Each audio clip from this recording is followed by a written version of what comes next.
Having a strong east-west connection through our city has been something that, you know, folks have really dreamed of for decades, really. And Danforth had all of that potential, but it hadn't yet been realized.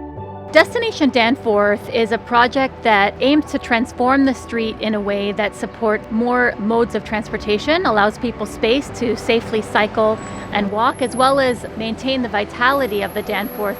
All of the BIAs have art components with their colors. There are murals, the traffic boxes have been done.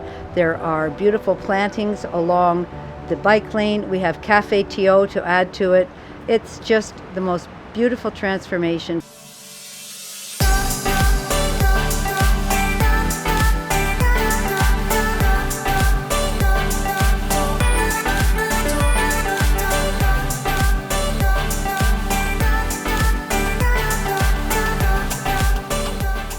The city overall has really been hard hit by the COVID pandemic. People just weren't coming out to their local main streets because of the restrictions in place. And as restrictions started to be lifted, we were able to transform the street to make it a more inviting place to be and a safe place to come out to local business.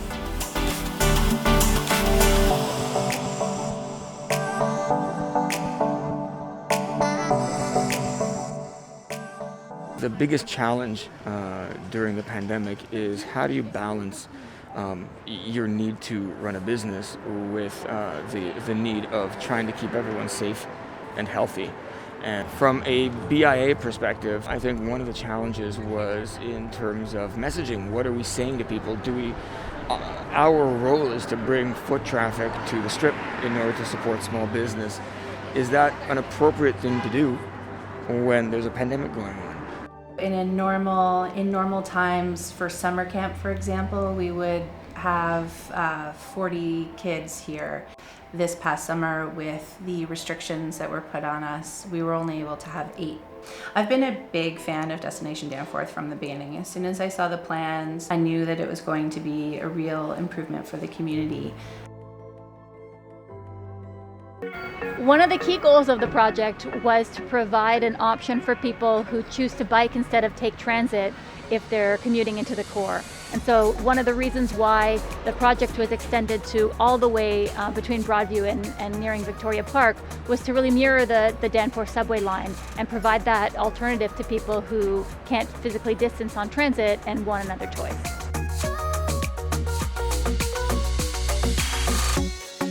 My ride is about 8 kilometers from Roncesvalles. So basically it's all the way from Bloor to Danforth. This is a good way to keep yourself safely distanced and connect the neighborhoods. We've been able to get more bike parking right in front of the studio because a lot of my staff and students love to be able to bike. Accessibility is always a key consideration when we're designing changes on a street. We've been working on addressing some recent feedback that we've received to allow more accessible access to the curb. It created accessibility issues to call to the city. So now we have a ramp, and it's actually a really creative ramp because it meets the cyclist needs by not being an abrupt obstacle. It meets our needs because we now have a flat surface which allows people to come seamlessly onto the sidewalk. It went really well. Art has been incorporated into the project in a number of ways. We wanted to make sure this project not only transformed the street, but also the entire experience of using the Danforth. There are murals coming along, being installed, as well as a number of utility box murals along the streetscapes. And we've also incorporated mosaics into the design of some buffer zones.